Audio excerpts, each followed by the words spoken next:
All right, baby. All right, we are down here with Piper for our week 1 video recap. In this video, we're going to go over all the things that we've been working on with Piper and the rest of the puppies so you can see the progress that they're making. In your initial confirmation email, when you registered for the program, you got a bunch of links to some different resources in there. One of the links goes to our webpage that has handouts and also the video library. I'm going to highly recommend that you watch the week 1 videos that are in the video library because that's everything that we're going to do with Piper right now. And then you'll know what to work on when your puppy goes home. So again, if you find any of this stuff, super important, which I think all of it is, you definitely want to make sure that you keep working on it at home so that your puppy generalizes the behaviors to your new house and then also to the people that they're living with, okay? So super important to watch those things so you know what to keep working on with your puppy when they go home. And then also you've got the link in there to book your Zoom lesson. I will be opening up my Zoom availability over the weekend. So make sure that you get that booked within the next couple of weeks for after your puppy goes home, okay? If you have any questions, you can certainly shoot us an email. But I think we're going to move into our training exercises with Piper now. Where's your toy? Where's your toy? Now she wants to play a little tug. These puppies are super sweet. They're super food motivated, which is fantastic, super helpful for training. Oh, there's your toy, yeah. All right, so I'm going to grab some food. And I forgot to say in Oreo's video, but I'm just using the Vital Essentials freeze-dried. This is chicken. These are nice training treats. These chicken ones are soft. They're small. They're easy for the puppies to eat. Okay, so I've got a few of these in my hand. I have the clicker. The very first thing that we teach the puppies is what the clicker means. So basically, when I click the clicker, it means I'm going to hand the dog a food reward. Yeah, good girl. So in week 1, I might do this, 3 to 5 times, where I click and then I feed the dog. This is a video in your video library. I go into way more detail on how we train these behaviors and why in those videos. Good girl. So we're just charging the clicker here a few times. Super. The next thing that we're going to do is teach Piper how to follow a food lure, okay? So this is also important for you, how you hold the food.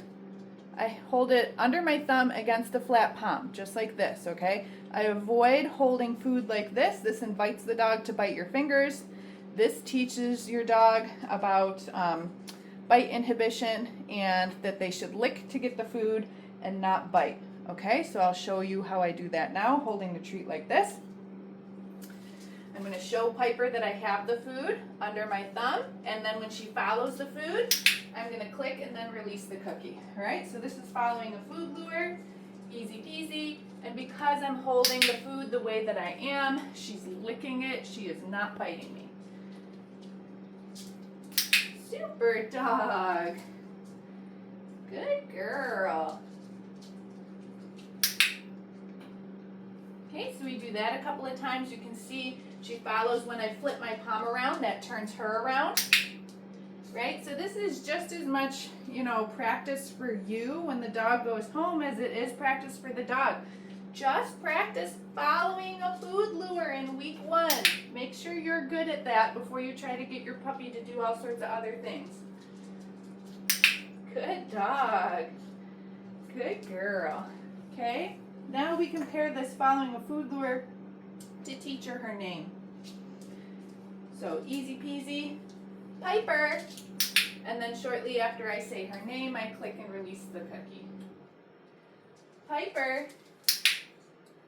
Super dog, why are you so smart? Piper. Good girl. Piper. Okay, do you kind of see how this can turn into a recall? All these little things, super important. Piper. Good girl. Yeah.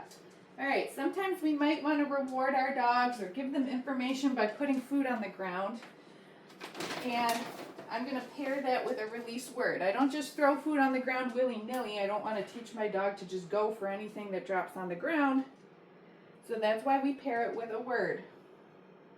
I don't use the clicker for this.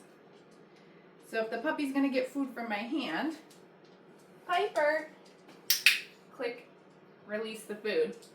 If I'm gonna give them permission to chase food on the ground, that's okay. Good girl. You see how I don't use the clicker for that? Okay. Okay. And you'll see in a couple of minutes here when we use this. But first I have to teach her, okay, that okay means that she can chase the food on the ground. Okay. Super girl, Piper. Okay. Wow. Look at you. Okay, so again, food from my hand looks like this. Piper. And okay means I'm going to throw food on the ground. Look at you. Super job. Okay, we're going to take just a little play break for a second here. There's a lot of stuff in the first couple of minutes. So please remember that these are tiny little babies. You don't need to do 20-minute marathon sessions at home. This video is 20 minutes long because I got to get everything into a recap video for you. At home, you can certainly do maybe just a few reps of a couple of things. Later in the day, do a few reps of some other things. Wow, look at you. It's also really good to let them get their jollies out in between, right? So how you play with your puppy is super important. If you're going to get down on the ground with them during playtime, which is pretty normal, it's easier to interact with the dog if you're down on the ground with them. But did you notice how before I was sitting down on the ground, she just kept trying to climb in my lap? But even just by kind of standing myself a little bit up on my knees, she's much more redirectable to the toy. And so I'm teaching Piper, some boundaries here with when it's playtime. We target the toys down here. It's appropriate to fight and bite the toys. I am not the toy. It's not appropriate to bite me. Wow, you're so tough. Look at you. Look at you. Now, you can certainly, that doesn't mean that you shouldn't ever let your puppy in your lap. I can give her a little affection here, but then I'm going to be like, okay, but we're playing with the toy. Because I know that she's in this state of mind right now, right? If it's later in the day and she's a snoozy puppy and you want it to be cuddle time then certainly put your puppy in your lap. Give them lots of pets and kisses and whatever. But when your puppy's acting like this, don't try to cuddle with them. They will bite you. And we want to teach them that they should bite their toys when they're like this. Yes, good puppy.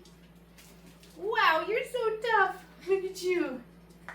All right, so let's move on to the next few things we're doing. Oh my God, she's so cute.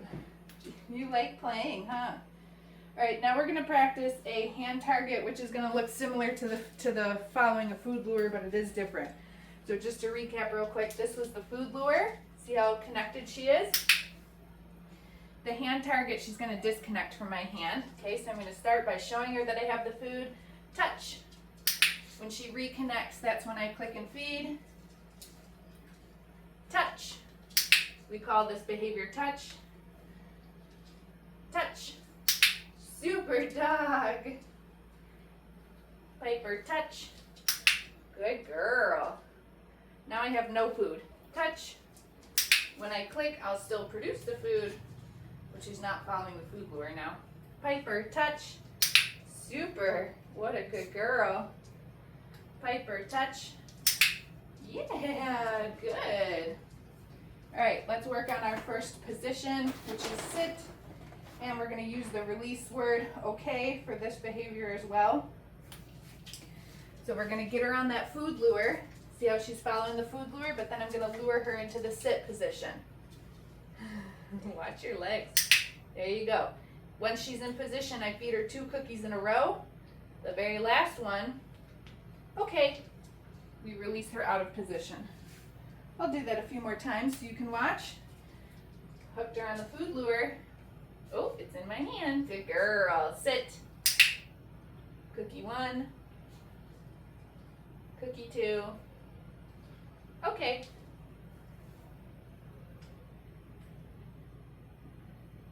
Super girl. Let's do a couple more. Let's do a couple more.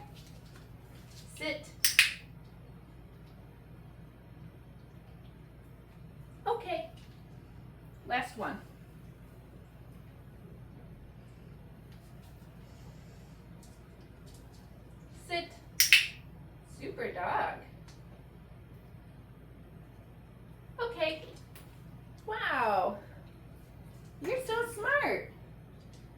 Okay, let's take a break from sit, and we're going to work on the mat.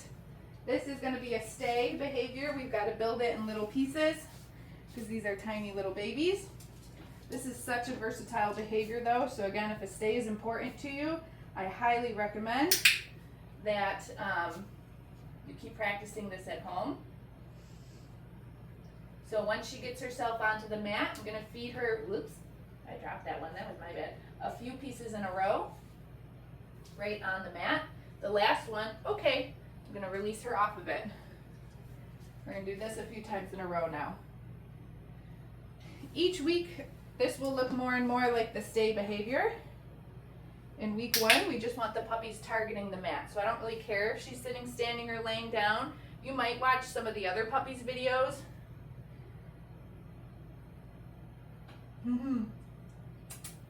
Okay. And maybe some of those other puppies are sitting or laying down. Do not compare your puppy to the other puppies. If they're offering it already, we'll roll with it. If not, and they're just sitting or standing on the mat, that's also fine too. Good girl. Yeah, there you go. Super mama. Good girl. Eat that little piece. Okay. Let's do this 2 more times.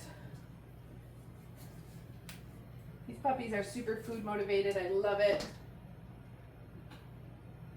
So minimally, I want all 4 paws on the mat right now. So as soon as she gets 4 on, that's when I'm clicking.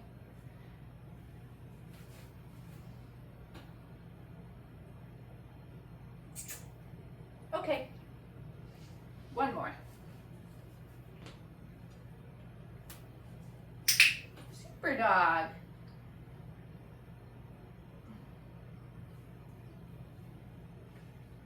Okay. Great. Okay, we're going to give that one a break. So we'll add more steps to that behavior each week. Yeah, you're so smart. Look at you. Okay. Right here. Okay.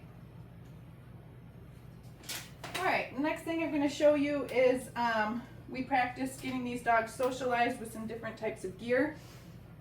Come here, baby. Good girl. Okay, so we're going to put her harness on now. I find the easiest way to get your dog dressed in these step-in style harnesses is to hold them. Then you're going to put their feet through the openings. Okay, then we're going to do the Velcro, and then we're going to do the snap. Oh, I know. And this is why I hold the puppy, because then you can't escape. Yeah, good girl. Once it's on, then we can throw some of those, okay, cookies to Chase. Ready? Okay. Good girl. Ready? Okay. There are a million different types of harnesses on the market. These step-in style harnesses are maybe a nice, easy one to get started with. Maybe later on in the future you decide to use a different style of harness. Maybe you don't use a harness at all and you're just walking your puppy on their collar, which is fine. It's right here, Stinky. Okay, good girl. But this is what they go home with, and we want to socialize them to the feeling of being in the harness and also the process of getting dressed. As you could see right at the end there, because I'm restraining the puppy, she got a little whiny when I was doing the clip. Okay, so we want to teach the puppies early on that sometimes we have to put things on you, and then once they're on, look, I'm going to put you down. Okay, and we're going to toss cookies around, and it's a good thing, right? Good girl. Super. Okay. Okay, we've got one more thing to practice with Piper. Yeah. See, your harness is not so bad, huh? Touch. Good girl. Sit. Super. You're packing up. Okay, I know these floors are slippery. Alright, so I know that was super short, but we're going to take her harness off already. Yeah, good girl. And just like we put it on, pick the puppy up, unclip, undo the Velcro, take it off. Easy peasy. Alright, the last thing that we're going to work on is some handling exercises. I am not going to use the clicker for this one because I need both my hands. So instead of clicking the clicker, I'm going to say yes before I give her a treat, okay? I have a few pieces of food in my hand. I'm just going to start by getting her attached to that food lure. She's just licking. And I'm just going to start by petting her, yes. And then I'm going to release a cookie. Then I'm going to start to handle different body parts. Yes, so I just picked up both ears and massaged her ear canal. Front feet, yes. Good puppy. Other front foot, yes. Good girl. Okay. Releasing her out of position with that okay cookie. Good girl. She comes on back. We're going to practice back feet. Yes. Other back foot. Yes. Tail. Yes. Good girl. And a little bit of restraint. I'm going to take my hand and put it under her belly. Just kind of hold her still there. Yes. Yes. And release her out. Okay. Alright, so these handling exercises just as important as your sits, as your little stays on the mat, as the hand targets. Your dog is going to require a lifetime of veterinary and grooming care. It is your responsibility to make sure that your dog is okay being handled by those different professionals. And so we do that in the way of the handling exercises. I try to practice them at least 2-3 times a week to make sure that my puppy is being okay, every time that I need to look at a foot, lift up a foot. Doesn't mean that you need to be the one doing the nail trims. You don't need to be the one grooming your dog, but you do need to make sure that your puppy is comfortable and being handled in that way. Okay, so again, all those videos in our video library, make sure that you check them out. Get your Zoom lesson booked before your puppy goes home. If you have any questions, just shoot us an email. But Piper did great for her week 1 recap, and we'll see you next week.